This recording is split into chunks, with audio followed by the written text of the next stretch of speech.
የሐዋርያው የቅዱስ ጳውሎስ መልእክት ወደ ዕብራውያን። ስለ ሰማያዊው ሊቀ ካህናት። እንግዲህ ወደ ሰማያት የወጣ ታላቅ ሊቀ ካህናት የእግዚአብሔር ልጅ ኢየሱስ ክርስቶስ አለን። በእርሱ በማመን ጸንተን እንኑር። ሊቀ ካህናታችን ለድካማችን መከራ መቀበልን የማይችል አይደለምና፣ ነገር ግን ከብቻዋ ከኀጢአት በቀር እኛን በመሰለበት ሁሉ የተፈተነ ነው። እንግዲህ ምሕረትን እንድንቀበል በሚያስፈልገንም ጊዜ የሚረዳንን ጸጋ እንድናገኝ ወደ ጸጋው ዙፋን በእምነት እንቅረብ። መጀመሪያይቱ የሐዋርያው የቅዱስ ጴጥሮስ መልእክት። እንዲሁ እናንተ ጎልማሶች ሆይ ለሽማግሌዎች ተገዙ፣ ሁላችሁም ትሕትናን ልበሷት። እግዚአብሔር ትዕቢተኞችን ያዋርዳልና ራሳቸውን ዝቅ የሚያደርጉትን ግን ያከብራቸዋል።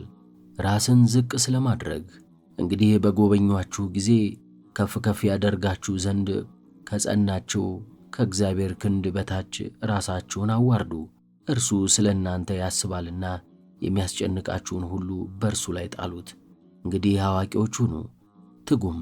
ጠላታችሁ ጋኔን የሚውጠውን ፈልጎ እንደሚያገሳ አንበሳ ይዞራልና፣ እርሱንም በእምነት ጸንታችሁ ተቃወሙት። እንዲህም ያለ መከራ በዓለም ወንድሞቻችሁ ሁሉ እንደሚፈጸም ወቁ። ፍቅርንም አጽንታችሁ ያዟት።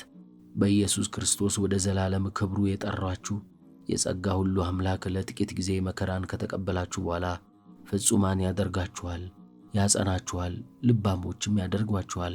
ለእርሱ ክብርና ኃይል ለዘላለሙ ይሁን፣ አሜን። አምሃና በረከት ከታመነው ወንድማችን ከሰልዋኖስ ጋር እንደ አሰብሁ እየማለድሁ የጸናችሁባት ይህቺ በእውነት የእግዚአብሔር ጸጋ እንደሆነች እየመሰከርሁ ጥቂት ጻፍሁላችሁ። በግብፅ በምትገኘው ባቢሎን ያለችው ከእናንተ ጋር የተመረጠችው ቤተ ክርስቲያን ሰላም ትላችኋለች። ልጄ ማርቆስም ሰላም ይላችኋል። ፍቅር ባለው ሰላምታ እርስ በርሳችሁ ሰላም ተባባሉ። በክርስቶስ አምናችሁ ያላችሁ ሁላችሁም በስምምነት ኑሩ፣ አሜን።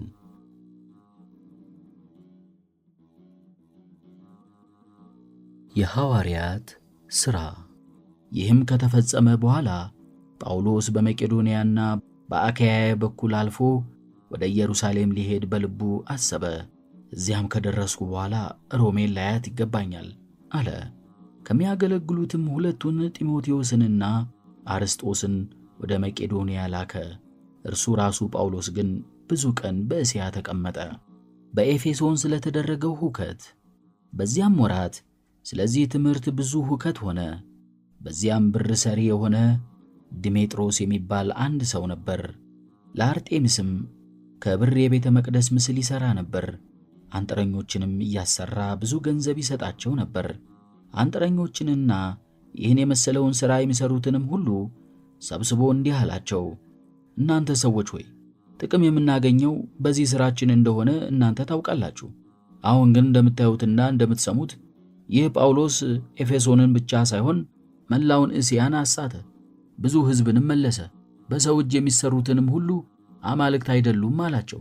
አሁን የምንቸገር በዚህ ነገር ብቻ አይደለም። እስያና መላው ዓለም የሚያመልካት የታላቁ አርጤምስም መቅደስ ክብሯ ይቀራል፣ ገናናነቷም ይሻራል።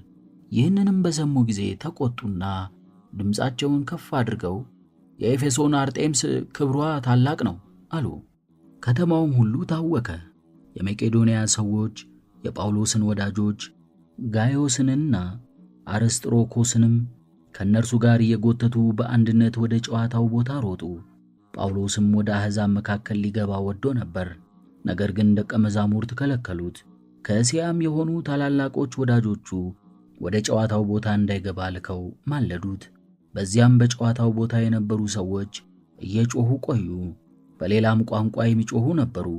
በጉባኤው ታላቅ ድብልቅልቅ ሆኖ ነበርና ከእነርሱ የሚበዙት ግን በምን ምክንያት እንደተሰበሰቡ አያውቁም ነበር። በዚያ የነበሩ አይሁድም እስክንድሮስ የሚባል አይሁዳዊ ሰውን ከመካከላቸው አስነሱ። እርሱም ተነስቶ በእጁ ምልክት ሰጠና ለሕዝቡ ሊከራከርላቸው ወደደ። አይሁዳዊ እንደሆነም ባወቁ ጊዜ የኤፌሶን አርጤምስ ክብር ታላቅ ነው እያሉ 2 ሰዓት ያህል ሁሉም በአንድ ድምፅ ጮኹ። ከዚህም በኋላ የከተማው ጸሐፊ ተነስቶ ሕዝቡን ጸጥ አሰኝቶ እንዲህ አላቸው፣ እናንተ የኤፌሶን ሰዎች ሆይ ስሙ። የኤፌሶን ከተማ ታላቂቱን አርጤምስንና ከሰማይ የወረደውን ጣዖቷን እንደምትጠብቅ የማያውቅ ማን ነው? ስለዚህም እርሷን መቃወም የሚቻለው ያለ አይመስለኝም። አሁንም ይህንን በጠብና በክርክር ሳይሆን በቀስታ ልናደርገው ይገባናል። የአማልክትን ቤት ያልዘረፉትንና በአማልክቶቻችን ላይ ክፉ ቃልን ያልተናገሩትን እነዚህን ሰዎች እነሆ ወደዚህ አምጥታችኋቸዋል። ድሜጥሮስና ከእርሱ ጋር ያሉ አንጥረኞች ግን በማንም ላይ ጠብ እንዳላቸው እርስ በርሳቸው ይከራከሩ። እነሆም በከተማው ውስጥ ፍርድ ቤት አለ፣ ዳኞችም አሉ። ነገር ግን ይህ የምትከራከሩበት ነገር ሌላ ከሆነ በሕገ ሸንጎ ይፈታል። ዛሬም በደል ሳይኖር ባመጣችሁብን ክርክር እኛ እንቸገራለንና ስለዚህ ክርክር የምንወቃቀሰው ነገር የለም። ይህንንም ብሎ ሸንጎውን ፈታ።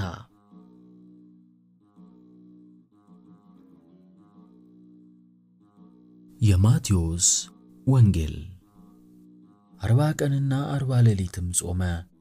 ከዚህም በኋላ ተራበ። የሚፈታተነውንም ቀርቦ አንተ የእግዚአብሔር ልጅ ከሆንክስ እነዚህ ድንጋዮች ዳቦ እንዲሆኑ እዘዝ አለው።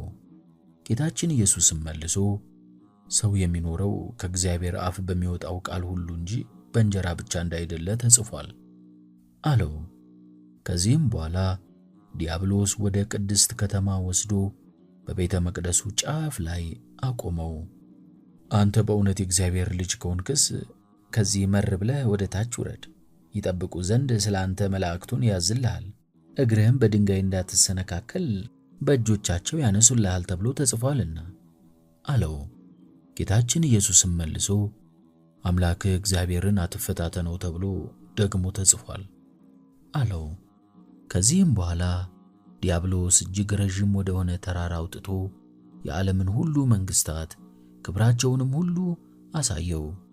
ብትሰግድልኝ እጅ ብትነሳኝም ይህን ሁሉ እሰጥሃለሁ አለው። ከዚህም በኋላ ጌታችን ኢየሱስ አንተ ሰይጣን ካጠገቤ ሂድ፣ ለጌታህ ለእግዚአብሔር ስገድ፣ እርሱንም ብቻ አምልክ ተብሎ ተጽፏል አለው። ከዚህም በኋላ ዲያብሎስ ተወው። እነሆም መላእክት ሊያገለግሉት መጡ። ከናዝሬት ወደ ቅፍርናሆም ስለመሄዱ ጌታችን ኢየሱስም ዮሐንስ እንደተያዘ በሰማ ጊዜ ወደ ገሊላ አውራጃ ሄደ። አትሮኖስ ቅዱሳት መጻሕፍትን በድምፅ ያንብቡ።